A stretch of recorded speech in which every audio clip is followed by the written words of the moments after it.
On September 13th, 2025, I stand in the heart of London. Around me, people of all backgrounds gather, united by love for our country. Today, we march together, proud, hopeful and strong. Why are we here today? The answer is simple, yet it is also very deep. We are here because we feel like we are losing our home. This is not about losing a house or a street. It is about losing the very idea of what it means to be British. Our culture, our traditions, our shared history, these are the things that tie us together as a nation. For generations we have passed down stories, songs and values. We celebrated our heroes and learned from our past. This shared heritage gave us a strong sense of identity. It made us proud to be British, but now it feels like this identity is being erased. We see it happening all around us. Our local pubs, which were once the heart of our communities, are closing down. The traditional village fete is becoming a rare event. Our children are taught less and less about the great figures and events of British history. Instead, they are often taught to feel ashamed of our past. We are told that our culture is not special and that we must change to fit a new globalized world, but we do not want to lose who we are. We believe our culture is beautiful and worth protecting. It is a culture of fairness, tolerance, and a good sense of humor. It is a culture that has given so much to the world. If we lose our shared identity, what will truly unite us? The most painful thing is when people call us names. They call us far right. They call us racist. These words are used to shut us down, to make us feel ashamed, and to stop us from speaking the truth. But I want to look you in the eye and tell you, this is not true. Loving your country is not racist. Wanting to protect your culture is not hateful. It is the most natural feeling in the world. Every person from every country on earth feels a connection to their homeland. Why is it that when British people express this love, we are told it is wrong? We are simply asking for the same respect that is given to every other culture. Our concern is not about the color of a person's skin or the country they come from. Friends, neighbors, family members, they came here legally, they work hard, they respect our way of life. They are a part of our communities and we welcome them. Our problem is not with people, numbers, speed. When a country experiences mass, uncontrolled immigration, it changes everything too quickly. It puts a strain on our society that is too heavy to bear. It is not racist to point this out. It is responsible. Think about it like this. If you have a small boat, you can welcome a few new passengers. They can join your journey and the boat will be fine. But if hundreds of people try to get on the boat all at once, it will sink, and everyone on board, old and new, will be in danger. Let's talk about the real everyday problems. This is not just a feeling. The impact of mass, uncontrolled immigration is something we see and experience in our daily lives. Look at housing. There is a terrible housing crisis in Britain. Young people cannot afford to buy their own homes. Families are stuck in small, overcrowded flats. The government tells us we need to build millions of new homes, but at the same time, hundreds of thousands of new people are arriving every year. In the last year alone, net migration to the UK was over 600,000. How can we possibly build homes fast enough to keep up with that number? It is an impossible task. Then there is the National Health Service. We are all so proud of our NHS. It is there for us when we are sick. But it is breaking. We wait weeks, sometimes months, for a doctor's appointment. Our hospitals are full. The waiting lists for operations are longer than ever before. Our amazing nurses and doctors are overworked and exhausted. Of course, many people who come to Britain work in the NHS, and we are grateful for them. But the system as a whole cannot cope with the pressure of a rapidly growing population. Our schools are also feeling the strain. In many areas, classrooms are overcrowded. Teachers are struggling to give each child the attention they need. And it is not just about these big services. It is about our public spaces. One of the biggest reasons we are marching today is because we feel we have no other choice. We have tried to speak up in other ways, but honestly, our voices are being silenced. If you raise concerns about immigration, you are immediately shut down. The media calls you a bigot. Politicians dismiss you as ignorant. Your friends or colleagues might even turn away from you, afraid of being associated with someone who holds such unacceptable views. This is not the Britain I know. The Britain I know is a place of free speech where we can debate difficult topics openly and respectfully. But that freedom is disappearing. There is a culture of fear now. People are afraid to say what they really think.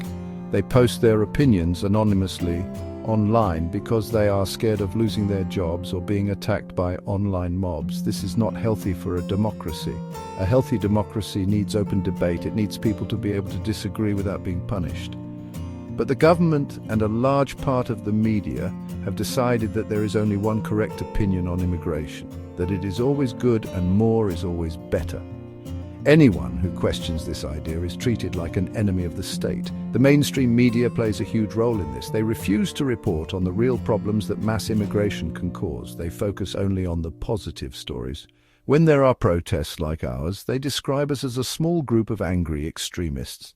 They will not show you the thousands of peaceful, decent people like me.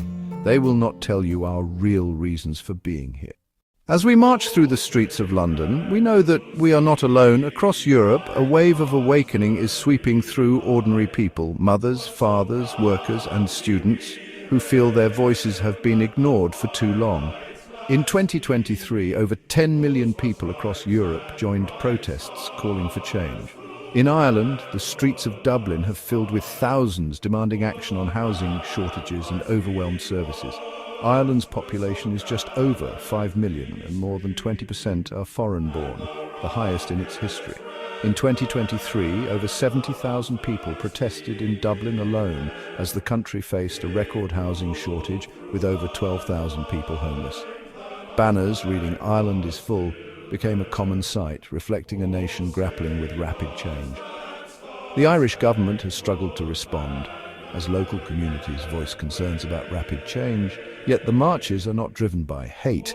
They are driven by a desire to protect Irish identity and ensure a future for their children. In 2023, Ireland's foreign-born population surpassed 1 million, and over 30% of new arrivals settled in Dublin, intensifying the debate. In France, the tension is palpable. With a population of 68 million, France received over 167,000 asylum applications in 2023, one of the highest in Europe. In Paris, Marseille and Lyon, more than 200,000 people joined demonstrations calling for government control and protection of French culture. The economic impact is significant, with youth unemployment at 18% and public services under strain. Violent clashes have erupted between protesters and police, and the government's response has often been heavy-handed. Yet beneath the unrest there is a deep longing for unity and a return to national pride. In 2023, over 1,000 people were arrested during protests, but surveys show that 60% of French citizens support calls for stricter immigration controls. In Germany, the memory of 2015, when over 1 million migrants arrived, still shapes public debate. Germany's population is 84 million, and in 2023, it received more than 350,000 asylum applications. Schools in Berlin and Dresden are overcrowded, and housing shortages have reached record levels, with over 700,000 people on waiting lists for affordable homes. In 2023, more than 150,000 people protested in major German cities, demanding a say in their country's future. Many Germans feel compassion for those seeking safety, but they also worry about the loss of social cohesion and the pressure on local communities. The call is not for exclusion, but for balance and respect for national identity.